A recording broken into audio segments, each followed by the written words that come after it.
Hi guys, welcome back to my channel, and today's episode I bring you this delicious soup. It is called Aditan or Aditan mixed with EGUSI. So I was craving EGUSI and I was craving Aditan, so I didn't just want to make two soups at the same time. So I'm like, why not? Because this soup, when I was little, I know my mom used to make it and I liked it. So I'm like, okay, like it's been over 20 years. So I said, oh, why not I make this soup? So if you want to learn, come with me. So in my pot, I just added my oil and I allow it hot for some minutes. Don't let it bleach. And I added my onion and then my roughly blended fresh pepper and my blended crayfish, and I allow this fry for some minutes. Now this will ensure you have better flavor. Okay, so I went ahead and I added my egusi. Please, I would advise you not to buy blended egusi from directly from the market. Buy the one that is not blended. Pick the dirt out of it and then you blend. Okay, yeah. So I went ahead and I added my blended egusi. Whenever I'm making egusi, I tend to spend more time in the kitchen because I fry my egusi and I cook it for a very long time, and that's why my egusi hardly goes bad. That's my secret. Okay, so if your egusi goes bad easily, then it is because you're not cooking it for a very long time. Yeah, so I noticed it was dry and I went ahead and I added palm oil. Please don't leave me. Don't leave me, just hold on. Now the oil was not too much. I promise you it was not too much. Okay? Just watch the video to the end and you will see why, or you know why I added more palm oil. Okay? So it was so dry, like I said, and I needed more palm oil. I didn't want to add water because it was not yet time. So I added palm oil and I let this fry for 2 to 3 minutes, stirring every now and then. You don't want to just pour in your egusi and you let it fry on its own for 2 to 3 minutes. It is going to get burnt. Okay, yeah. So I I was in the kitchen the whole time, stirring, stirring, and stirring. If you cook egusi, you know egusi is one soup that gets burnt easily.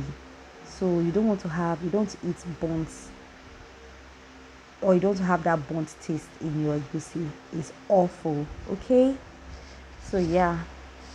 So I went ahead and continued stirring. Okay, and I added my hot water. If you don't have hot water, it's fine. You can add your normal tap water and just allow to boil. That's it. So I added my stockfish. It was not properly cooked, so I added my stockfish. My meat too was halfway cooked, so I went ahead and um, I added my protein, which is native goat meat. Whenever I'm cooking egusi, I love to steam my meat for like 10 minutes because I want the meat to be cooked in the soup, in the egusi soup. So what it does is that while the egusi is releasing its flavor, the meat is also releasing its flavor, and the both of them will now combine together to to make a delicious soup. So I went ahead and I added the stock from the goat's meat. I didn't add any water while steaming the meat. It was just the water that came out of the meat as I steamed it. Okay, that's what you want. So I did not add any. I just added the hot water you saw me add, and then the stock from the meat, and then I gave it a good stir, and then I covered and allowed to boil for 10 minutes. and after 10 minutes we're back. I gave it another stir. Now you can see that this thing has actually boiled. Okay, it has really boiled. And most of you say, but the soup is ready now, it is cooked. It is not cooked. Calm down, don't be in a hurry. Calm down. Sure, you want sweet soup, you want the soup that you eat, your husband will eat, your friends will eat, and they'll be like, what did you put in this soup? Abi, come with me. Okay, it is not ready. It is not ready.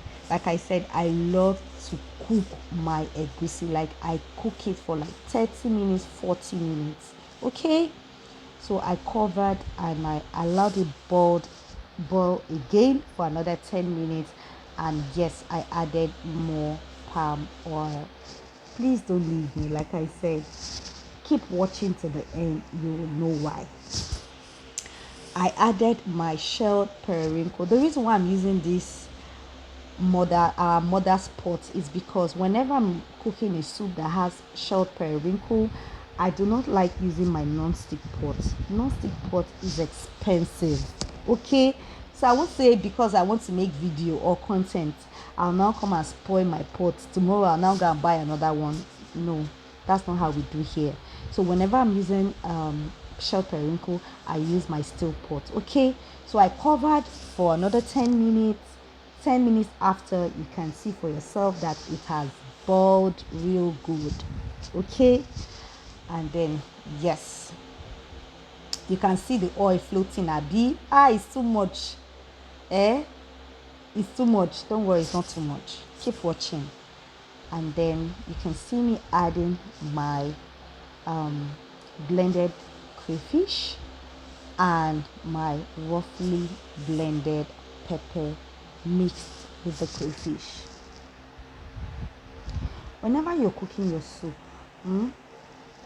at every point in time, taste your soup. Know when your soup needs. You can see that I've not added seasoning. That's because the stock from the meat, it has seasoning.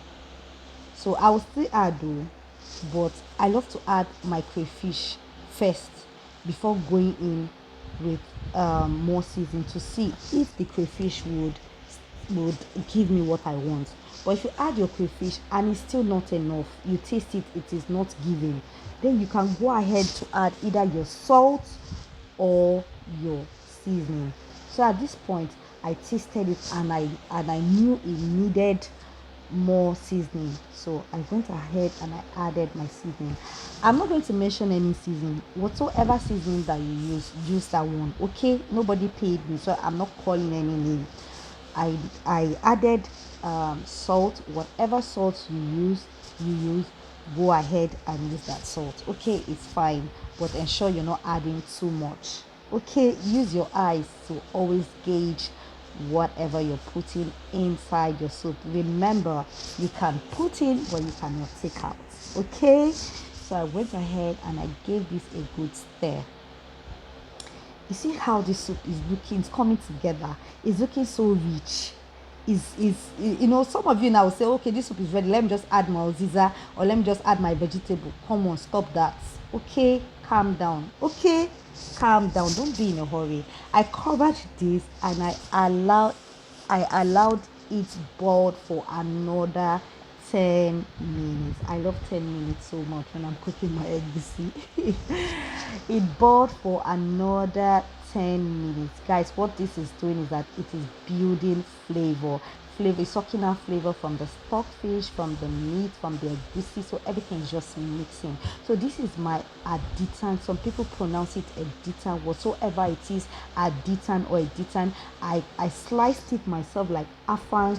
That is what you want to slice it like Afang, and then after I finished slicing it, I pounded it before washing it with hot water once, and then I rinsed it off with normal tap water. This grows in my compound, so we have two types: the one that is really bitter and the type that is not bitter. When you buy the one that is very bitter, please, you want to ensure you wash it as many times as possible. You will taste it to see that you have washed out the bitter taste. Okay, but for me, I love to leave that small bitter taste, so that, you know, like it just knows you're eating Aditan soup. Not that bitter anyways, but the bitter taste is almost distinctive, like, like there's nothing there. Okay, it's only if you have this very sharp taste, you can tell that this soup has little bitterness in it. Okay, so I went ahead and I added my washed, this is like my secret vegetable. I know most of you say, okay, you can add your ziza or bitter leaf or afang, but no, this soup, my mom used to make this soup when I was little, and making this soup like 20 something years later, like, if I felt happy making this soup.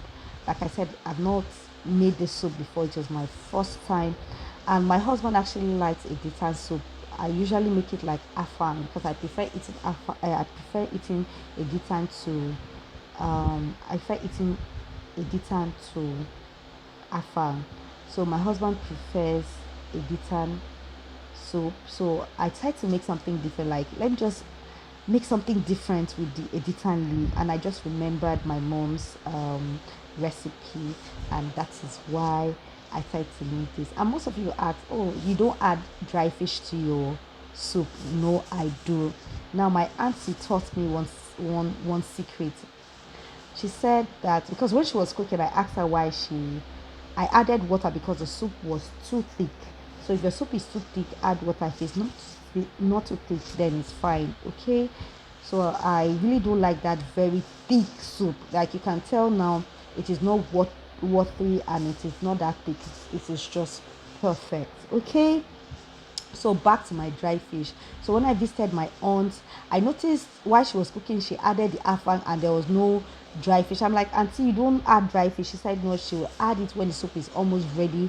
I asked her why. She said because when you add the dry fish from the beginning, this the fact that you keep stirring is going to just break pieces the fish add. When you're eating, you're not going to get chunk of the dry fish. I'm like, oh, that's a good idea. So hence, that was how I started making my soup. So the soup is ready, and that's why it was almost ready, and that's why I went in with my dry fish, and I went in with my Cameroon pepper. You all know that Cameroon pepper has its own flavor in any meal you add it into. Okay, so I went in with my Cameroon pepper. You see this soup?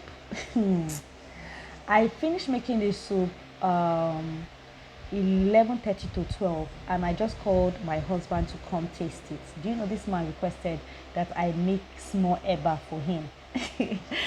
And then I made a eba for him. This man finished. Usually he doesn't eat eba when it's really late, but he finished this eba, let's say 12 midnight. That's to show you how sweet or how delicious this soup was. If you want something different, if you're tired of cooking or making your regular soup, I tell you, you should make this soup. And when you make this soup, I tell you the truth, your husband or your friends will always request for this soup. This soup was so delicious. You can pair it, it goes well best with fufu. You can imagine eating this soup with hot fufu. Or if you don't have fufu, you can go with pounded yam. If you don't have pounded yam, you can go in with wheat. You can even go in with amala, okay, semo, plantain, swallow, oat swallow, whatever it is, but it goes well with fufu. I'm not even going to lie to you, okay? So will you be making this soup? Let me know in the comment section. If you have any question, do well to ask the question in the comment section, and I promise to reply you, explaining my answers in detail so you can understand. Okay, so tell me, will you be making this soup? Yes, right? Okay, thank you. So if you have not subscribed, please do well to subscribe and give a thumbs up to this video, and share. Please, you can share this on your status. Okay.